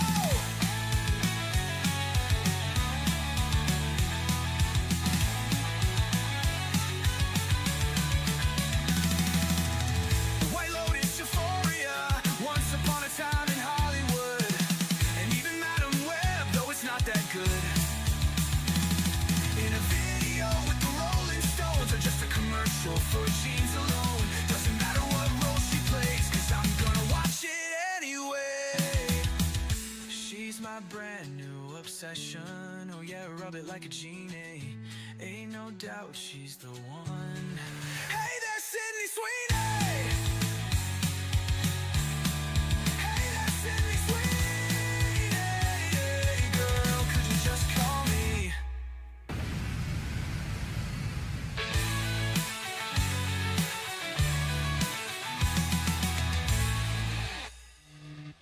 All right, we are back. Sounds like we're going to have some new guests according to comments here, man. Yeah, what do you mean? Well, Degenerate Jim is talking about that they need to come in and hang Well, out they for a do. show We sometime. need to have them come by and be in the studio. Have Mistress and Jim come on in. Right, I think that'd be a lot of fun to have them in. right. Yeah, with your shirt on. Don't come in here with your shirt off because I will send you right back out the door. But yeah, I'd love to have both of y'all come in. I thought so. Yeah. No, he was saying he was on with when we did the Real Deal MMA interview Yeah. a while ago. Yeah. Yep. No, but I was saying the two of them together would be a lot of fun to have on. Absolutely, man. Yeah, I think that'd be a lot of fun. Come on in. You know where we're at, Monday through Friday. Yeah. You know, listen, we love to have guests anytime. You know. We really do. I mean, really, it's great to have people. We have people pop in all the time. Right. So don't ever hesitate to just pop by the studio and go, hey, what's up? Because we will sit your ass in a chair and talk to you if you want to, or you can just hang out and watch the show. I mean, it's fine. We're here and we're having a good time, and we love to share it with everybody. That wouldn't be weird to you if somebody let's say somebody just random that we've never met before just came in, plopped down on the chair. Well, if they just walk in, sit down like they own it, yeah, that's weird. But if they walk in and they're like at the door and they're like, and you're like, oh, hold on, you go to break, and they're like, I was, and I'm, going to, yes, okay, absolutely. But if you just walk, I don't know, maybe if you had enough balls to just walk in the door, come sit down, put the headphones on, not even say that, just say, hey, what's up? I'm here. I'm Bob. I'm here to talk to y'all. Right. I might have some weird respect for that. I might in a weird way. Now, probably I'm going to have my hand on my gun, but still. Turkey said I may pop by next Tuesday again. Yeah, I hope you do. No, and don't tell Rich, because I want him to be triggered. We were talking about that yesterday in the group chat about, like, every time, as soon as I walked in yesterday, man, and I peeked through the window and I saw you were talking, and then I opened up the door and there's Andy, and I was like, yeah, you're like, oh, here we go. yep. Here we go. Every time, man. Yeah. It's like the bringer of doom. I got a couple of really good kind of stories here that I think they're both compelling and good, and that doesn't happen a lot these days. But this is just so fascinating. If you don't know what to think about this, I'll get it. Stanford University scientists have achieved a breakthrough in brain-computer interface technology. Okay. By successfully decoding inner speech with 74% accuracy. This advancement could revolutionize communication for people with severe speech and motor impairments by translating silent thoughts into words. The technology works by using microelectrodes placed in the motor cortex to record neural activity when participants imagine speaking rather than speaking out loud. People with severe paralysis from conditions like ALS, stroke, all took part in the study. The system can interpret imagined sentences from a vocabulary of up to 125,000 words. Dang. Already. 74% accuracy on 125,000 words. Now, right now, they're hooking electrodes up, they're doing all this and that, but you know how technology works. Slowly but surely, this technology will morph and become smaller, and easier to integrate, right? So at some point, I mean, there could even be a potential where we're almost telepathic by nature. I mean, because you'll have an ability to do that if you had a Bluetooth device interface, just like that would connect brain to brain, which would be bad if you're married. You're going to talk about breaking up. right? Boy, All of a sudden, giving that side look over the shoulder, walking down the street, ain't happening. I don't want to know the things she doesn't say. I don't like the things she does say when she's mad. Right. I'd much less the one she decides not to put out there because she's like, no, that's too harsh. I'd just be having to walk around with, like, cardboard blinders on my faces. It's just laser focused. Mistress, you're so funny. She said I would die from being starstruck meeting Patrick. I'd die from being starstruck meeting you. What are you talking about? Come on now. Keep it real. This is fascinating. It says that the researchers also developed a mental password system to control when the device decodes thoughts. So you have a mental password to turn it on and off. What's your brain's password, honey? Yeah. I need your brain's password. Nope. Yeah. If you don't give me your brain password, we're done. Yeah, that's it. I'm not putting up with this anymore. You're going to give me all your thoughts, all of them. Yeah, when I go to the bathroom, you're going to hear my thoughts too, and you cannot pause it. You're going to hear them all, even the ones you don't want to. Every single one. When I'm looking at myself, inspecting myself, whatever I'm doing, you get all the thoughts. You're trimming things, whatever it's going to be, Wow. That's funny. All right, so let's go to this one. This one is not quite as, they're both kind of crazy cool. A Canadian man named Brent Chapman. He's regained his sight after 20 years of being blind, thanks to a groundbreaking tooth tooth in eye surgery What? performed in Vancouver. Yeah, he lost his vision at 13, one of 3 people to undergo this procedure for the first time. The surgery originally developed in the 60s. It's considered a last resort for severe corneal blindness. But the complex 2-part procedure involves removing a patient's tooth, inserting a plastic lens in it, and stitching it into the eye socket. What? Teeth are ideal for this because they're made of the hardest substance the body produces, making them perfect casings for the lens. Using the patient's own tooth also prevents rejection by the body's immune system. So they went through a few that didn't work exactly right, probably because they're putting an eye on a tooth. But they did do it, and now he can see again. I mean, that's kind of crazy. I just don't understand. Well, you have the bone around your ocular area. This, in a skull, you see the big circle where the eye hole is. Right. Yeah, there's bone there, so they somehow stitch it bone to bone using that tooth. Yeah, it's just probably not a feel-good procedure. Right. It probably hurts a little bit. It's gotta suck when you go to brush your teeth too, man. Yeah, you got to brush your eye too. Be sure to brush your eye, Bob. That is crazy though, man. You start trying to chew with your eye. Like, It just doesn't understand. right? You go to get that, corn on the cob. Right. Dude, that's insane. Yeah, that is. It's things pretty they can do. wild how far medical advancements are coming today, because they're coming at a very rapid pace.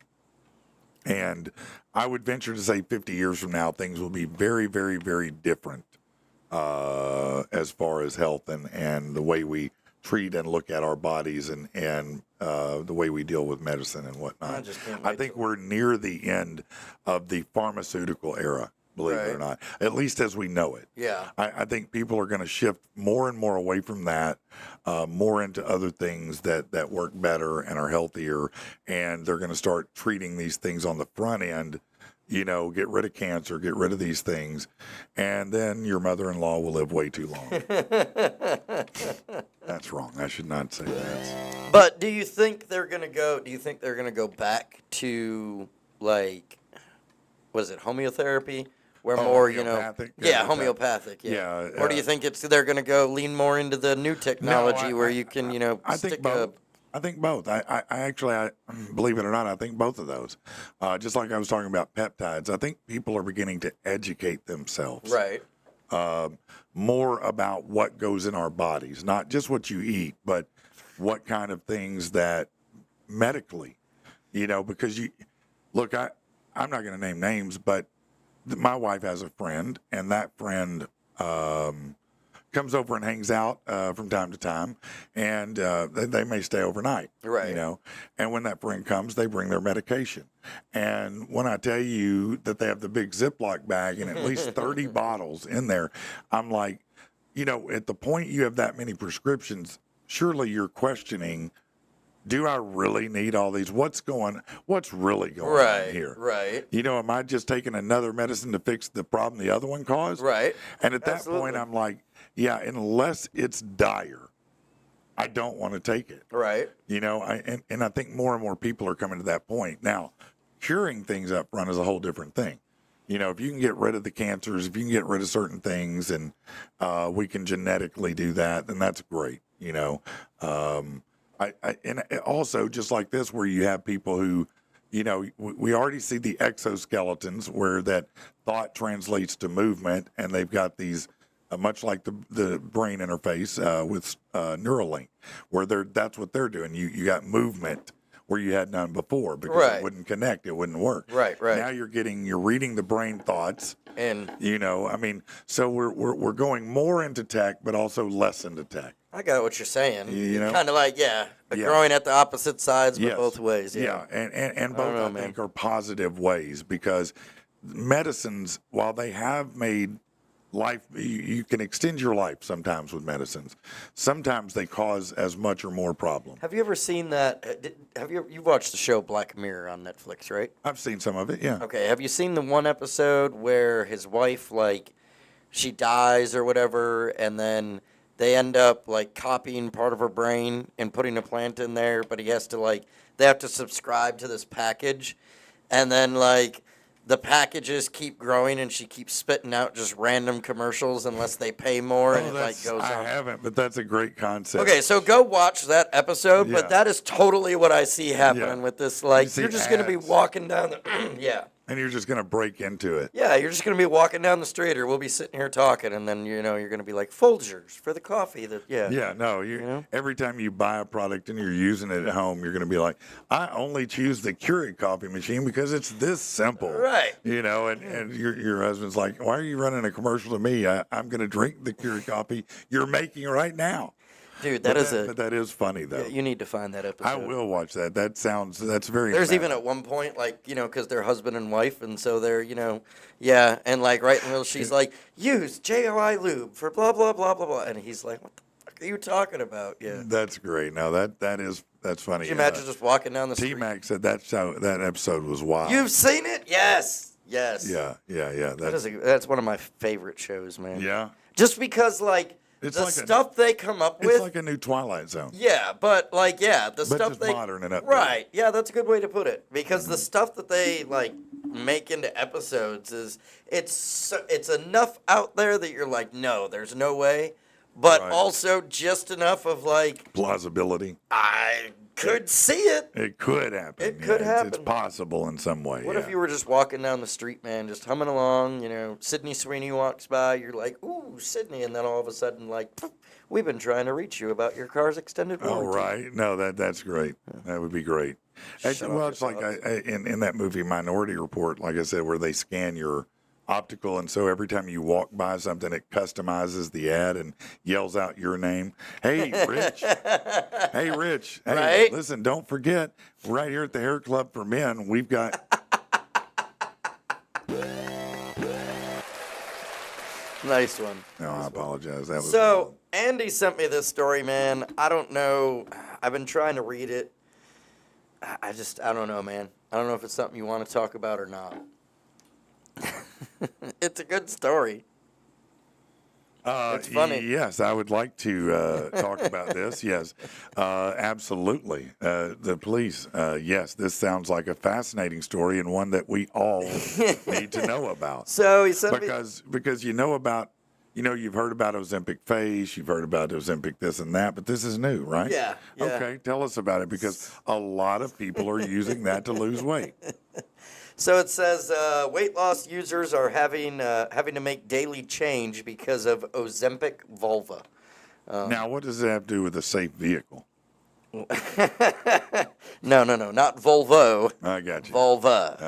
Okay. Yeah, specifically females. So we're talking about Ozempic vulva. Yeah. Okay. Tell me more. Yes. Yeah. So apparently, Ozempic vulva is a strange phenomenon that has struck a range of women who've been taking the Ozempic drugs. Let's see here. Of course, the Ozempic drugs regulate blood sugar levels, blah, blah, blah. But it says, I'm scrolling down here, because, of course, it's like mostly an ad. It says numerous females who've been using the GLP-1 medications for weight loss purposes have complained that this new side effect has now started to cause them aggravation on a daily basis. Oh. Apparently, because of weight loss, and what happens when you lose weight is that certain skin items might sag a little bit, or they're not as elastic as they once were. Okay. So It's apparently it may result in the visible sagging of the labia, and there was a doctor that said it's caused by loose skin in the area, wrinkles, and combination of all three. And so anyway, some women have been saying, there was some comments here, said I'm not a prudish person by nature, but I don't know where I can say this all on air, but anyways, if I go too far, just let me know. Well, okay? I mean, don't be overly explicit. Right. And fill in the the gaps where we can. Yeah, pause. Says, I'm not a prudish person by nature, but it's sometimes to the point where I feel uncomfortable about it. I wonder if it has to do anything with the size of my upper thighs. Then it says, actually, there used to be a lot more cushion, and now there's a gap. Anyway, it's weird and probably the last thing I expected to occur. Well, people pay for thigh gaps, so that's number one. Another person said that they've, experienced some looseness down there. All right. And said, yep, I also have to clench my legs together, and when I pass water, it now comes out at a different angle. Huh. So yeah, they're just getting used to their new body. yeah. Yeah. But I'm sure that, like anything else, that can be tightened up if that's what you want. I mean, I'm sure there's exercises. Maybe put some more weight back on till it gets to a point you're happy with. You know what I'm saying? I mean, just to kind of get that balance somewhere. I guess, it's every person or a lot of people's dream to be perfectly fit at some point in their life. Right. You know what I mean? But can I be honest?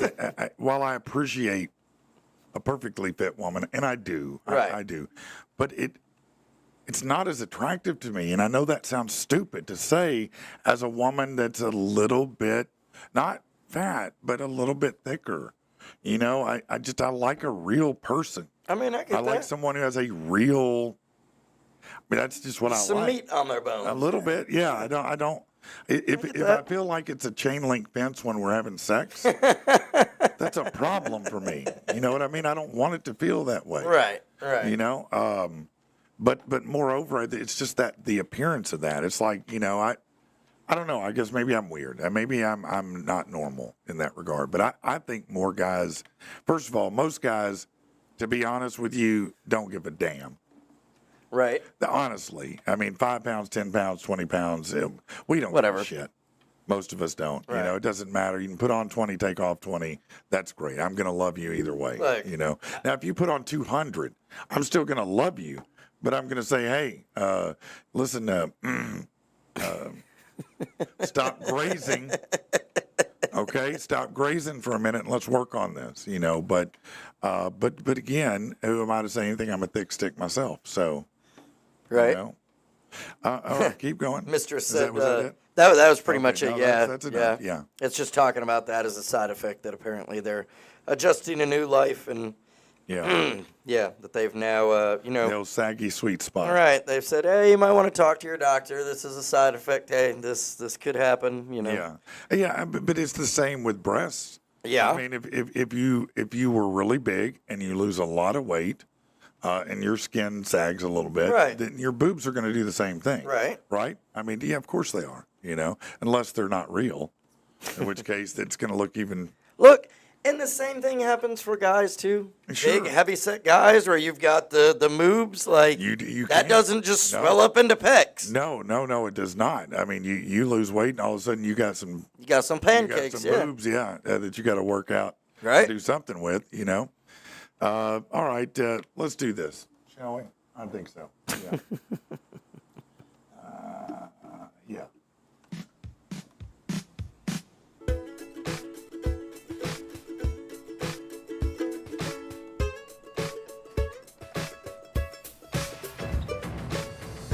Listen up now, I'll tell you a story. Without a doubt, it's kinda gory. It's the worst news you could ever hear.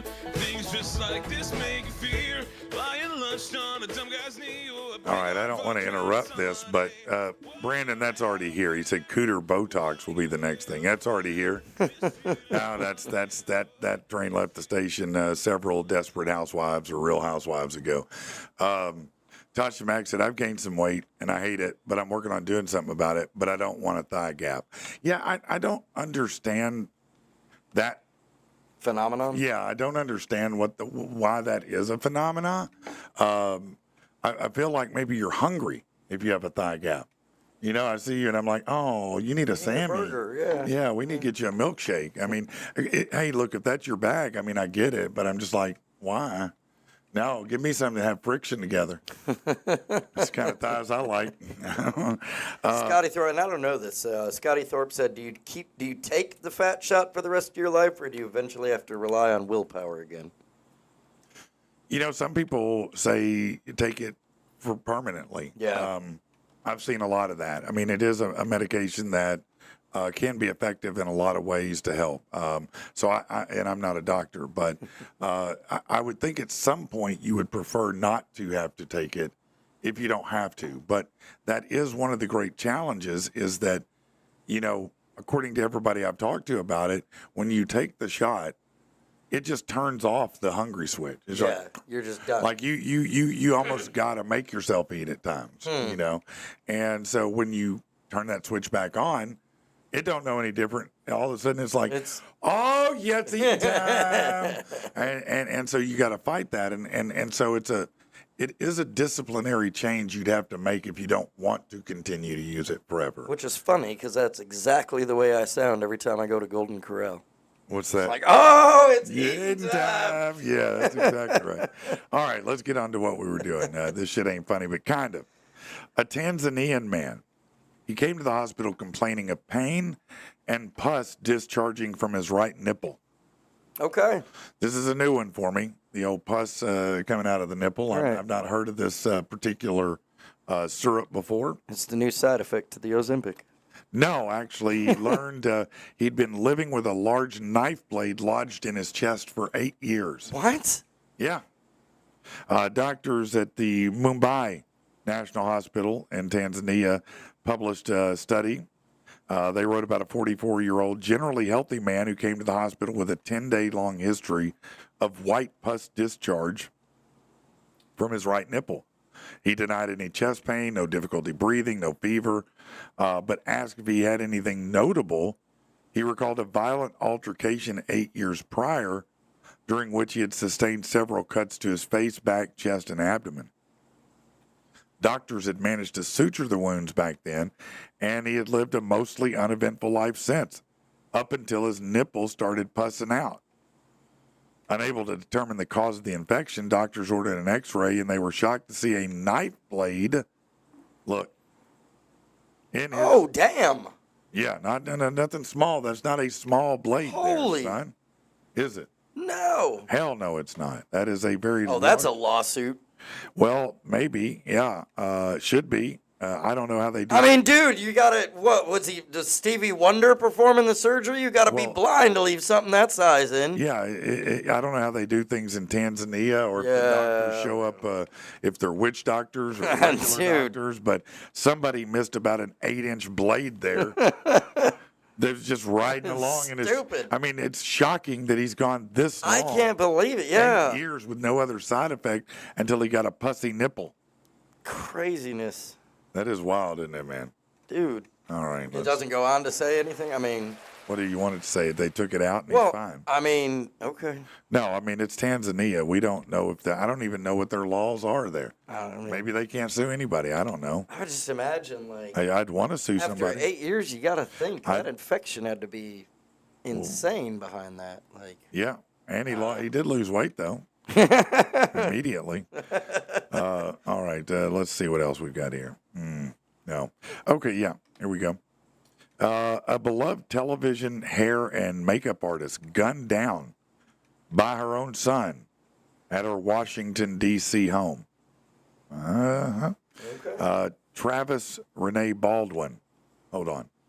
Travis Renee Baldwin. Travis Renee, that's unusual. Yeah? I've just never heard of a girl named Travis. Not saying it's not real. Oh, just never heard of that. I got you. Travis Renee Baldwin, 57, shot to death, allegedly, by her 27-year-old son, Logan, inside her Virginia apartment just before 8:30 a.m. on Sunday.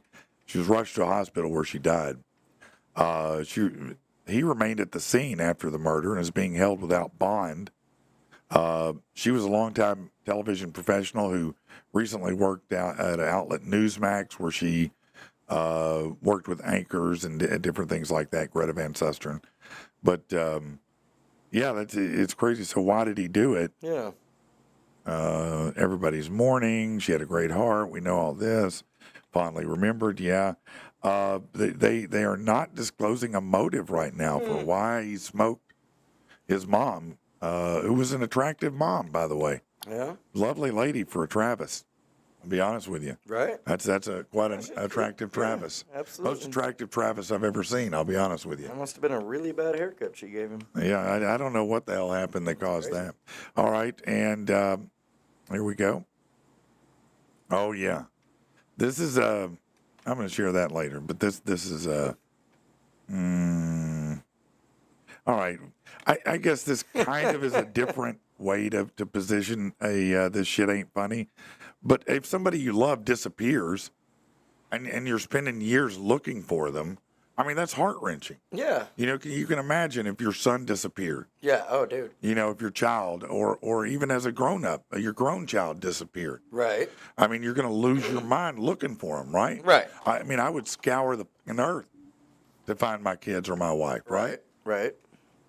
A woman reported missing by her family in Texas has been found living amongst a lost African tribe in the Scottish woodlands. What? The Kingdom of Kubala claimed they have settled in a forest in Jedburgh with the intention of reclaiming land stolen from their ancestors 400 years ago. Good luck on that, by the way. Right. The Scots love to fight. The trio consists of a group leader, King Adahene, who was previously an opera singer, his wife, Queen Nandi, and their handmaiden, Asnot. And apparently it's now emerged that Asnot, Lady Safi, is the lady from Texas who went missing by her family or was reported missing. Her name was Cora Taylor, formerly. Now she's Asnot. Obviously, I'm not missing, she said. Leave me alone. I'm an adult, not a helpless child. The group on Tuesday said they don't recognize local laws and have faced persecution from those who don't understand their ways. You know, we'll just live in the woods peacefully. Right. I mean, if you're happy, you just live Hey, there. at least they're not burning cars. Yeah, just live in the woods. The group said they don't recognize the local laws. They have served eviction notices and have even suffered an attack on their camp when their tents were set on fire. But instead of bowing out, they say they only recognize the laws of God named Yahweh. Yeah, no, I've heard this before. You remember David Koresh? Yeah, you're the king even claimed to be a direct descendant of the Messiah. Oh yeah, now it's definitely like Right. David Koresh. Yeah, mistress, you're right. A tribe, but only 3 people. Yeah, these sound like 3 people who were homeless and decided to make something better out of it. Right. You know, and I appreciate that they are. But yeah, her family looked for her, I guess, for many years. They didn't understand. They thought maybe she had been abducted, been, human Kidnapped, trafficked. right, anything, Yeah, I mean, anything like that. Worst case scenario. Yeah, because she was a very pretty young lady. Still is a pretty lady. Just has a lot of odd makeup on that you don't normally see in day-to-day makeup. And, she thinks, some random She dude thinks is- that the dude she's as nodding for is God. You're right. Or a direct descendant. Exactly. Yeah, no, I'm the great grandson of Jesus. Wait, did Jesus have sex? I don't remember. There we go. Yeah, that's right. Oh, come to me, my children. Come to me. I will lead you. All right, man. That's a pretty wild story there. That can you is, imagine man, that's- if your kid had gone missing all those years, then you find them on- and then they find her in the woods in Scotland in a new tribe, and she says, "Listen, I'm a grown ass woman, not a kid. Leave me the hell alone." Right. Like, man, Like, where I'm did good. I go wrong? For real. I mean, that where has you- to be what you couldn't send me like a woodsy postcard or something? not even leave a note or anything. Put a stamp like, on a leaf and send it? Right. Something, man. Smoke signal? Jeez, Yeah, anything. come on. Man. Just a little note A somewhere. blow dart? Yeah. Yeah, hit me with a blow dart and leave a note on me. I'll never see you or whatever. That's crazy, man. Gone off grid. The 31st of this month will be the Mario Kart tournament, first Yes, sir. annual Patrick and the People Mario Kart tournament. Want everybody that wants to play to come be involved. You can sign up at patrickandthepeople.com. The $10 registration fee will be paid at the event, so you don't have to pay it when you sign up. Just go sign up so we can get you on the roster, and then we'll do the qualification round in 16, assuming we have that many competitors, which I imagine we will. We'll compete. And the rest of us will enjoy watching the competition. And by the rest of us, I mean other people besides me. I'll be busy winning the competition. But it is going to be a hell of a lot of fun, and I want everybody to come out and have fun with us. Do want to thank Fitz Auto, as always, and Verity Mortgage, Robbie Abacore over there. Both great organizations to work with and people that will help you better your life. So check them out. Anything that we need to mention or promote otherwise? This Saturday, I am going to be out in Searcy at the Carmichael Center. They are having the start of Wrestling for Glory. Oh. Brand new promotion starting out there. Actually, Logan Light is heading that one up. We've Okay. had him in Yes, studio a he's few been times. in here many times. Yeah, check him out. Wrestling for Glory on Facebook. WFG. Yep, WFG, you got it. Okay. And like I said, we'll be out there. I think it's going to be doors open at 7. I'm double checking here. Okay. Doors at 6. First bell at 7. But yeah, come check it out. And that'll be in Searcy? Yep, Searcy, Carmichael Center. Man, a lot of people in Searcy probably will show up for that. $10 per person, flat rate. That's a nice ticket. Yeah, man. And how many check it out. matches? Probably 8? 10? Probably at least, 8, Yeah. I would say, yeah. Yeah, I'm not for sure, that's a but big yeah. night. Yeah, man, it's going That's to be a good time. I'm going to tell you what, look, it doesn't happen all the time. And you've seen the movies, you've done this, you've gone out to eat. Now go watch some wrestling. These Right. guys, man, I can tell you, Logan and anybody I've met that's affiliated with him put on a phenomenal show. I mean, they are They really do, man. great athletes and entertainers and performers, and you'll have a blast. And look, dude, WWE is expensive as hell to go to. Yeah, it is. I mean, you're talking, even for a Raw, $5,000-$6,000 for a good, ringside ticket. For ringside, hell yeah, it is. $10, man, and these guys are literally trying to, do all the same things that you see, Yeah, no, on, and they do in all better, that. and they do it, yes, Yes, very they well. do. They do it. So it is great. And some of these guys probably will eventually move up into the next Absolutely, level. man. So Absolutely. it's like seeing the farm team or the G League in the NBA or the Travelers to the I was just majors. about to say, look, you can go pay $10 for a ticket to the Travelers. Yeah. Go pay $10, support your local indies. Yeah, man. well, that's what it is. I mean, the Travelers are the minor leagues of professional baseball, and these are the minor leagues of professional wrestling. Absolutely. And so, yeah, you want to support local people. Go out and have a great time and root these local people on that are becoming successful or trying to. Right. And with our help, they will be. And that's what it's all about. Absolutely, Lifting man. each other up. That'd be great. We need some. What is he saying? He said we need some ladies. ladies. Oh, okay. It says ladies, and I was like, what is ladies? But ladies mud wrestling on the show.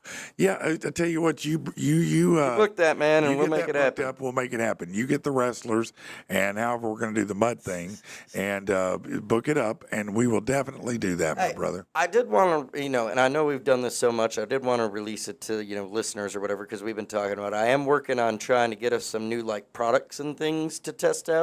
Oh, yeah. Just from, different, online sellers or whatever. Oh, yeah, but, different companies. Right. Yeah. And I know we've done that a lot with people that you met from the blocks and everything. Sure. But I did just want to open it up. If anybody has any type of product or anything they make, even if it's, Yeah, if you're a local, either a craftsman or you have a product you sell. right, something farmers like that. market things, Yeah, hit us up. We want to check Yeah, it out. absolutely. We'd love to have you in here and talk about what you're doing because that's what we want to do is elevate, people in our area and help them find that success. We all want it. Right. We all need it and deserve it.